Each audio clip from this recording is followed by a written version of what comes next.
जोग जुगत सीखै सबै मनो महामुनि मैन।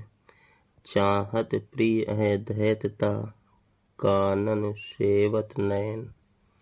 इसका प्रसंग लिखेंगे कि यहाँ पर एक युवा मुग्धा के नेत्रों में सौंदर्य को बढ़ावा को देखकर सखियां प्रशंसा करती हुई उसका परिहास करती हुई कहती हैं, यानी उसकी एक हिसाब से हंसी करते हुए कहती हैं कि अब तेरे ये जो नयन रूपी योगी यानी सेवन रूपी जो वन है का सेवन करने लगे हैं, मानो मदन रूपी सहयोगी द्वारा योग की सब युक्तियाँ सिखा दी गई हों। कहने का मतलब ये है कि तुम्हारे जो नेत्र हैं इतने विशाल कानों तक पहुँच गए हैं जो बहुत अधिक शोभायमान हो रहे हैं कि नायक तुम पर रीझ कर सदैव तुम्हारे समक्ष ही रहेगा, वह अलग नहीं हो सकता है। ऐसा यहाँ पर सखियाँ अपनी सखी की हंसी उड़ा रही हैं।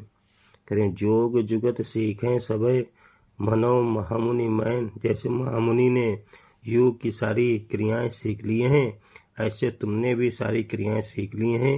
यानी तुम्हारे जो नेत्र हैं वो इतने विशाल हो गए हैं जो कानों तक पहुंच रहे हैं, इतने शोभायमान हो रहे हैं कि नायक तुम पर रीझ कर सदैव तुमसे प्रेम करेगा, तुम्हारे साथ रहेगा, तुमसे अलग नहीं होगा। आगे कह रहा है, मूड़ चढ़ायो रहे परयो पीठ कच भारू, रहे गरहें पर राखबो तव हिय पर हारू।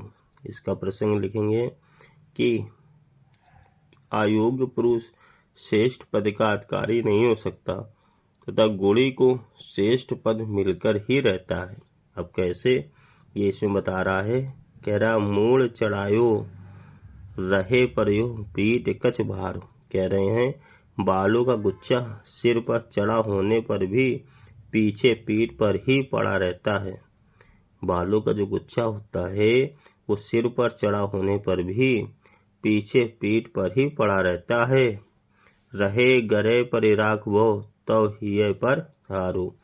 लेकिन जबकि गले में पड़ा होने पर भी हार को हृदय पे धारण किया जाता है।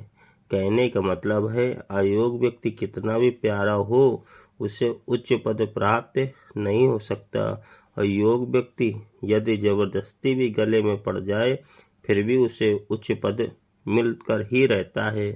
ऐसा ही नियम है।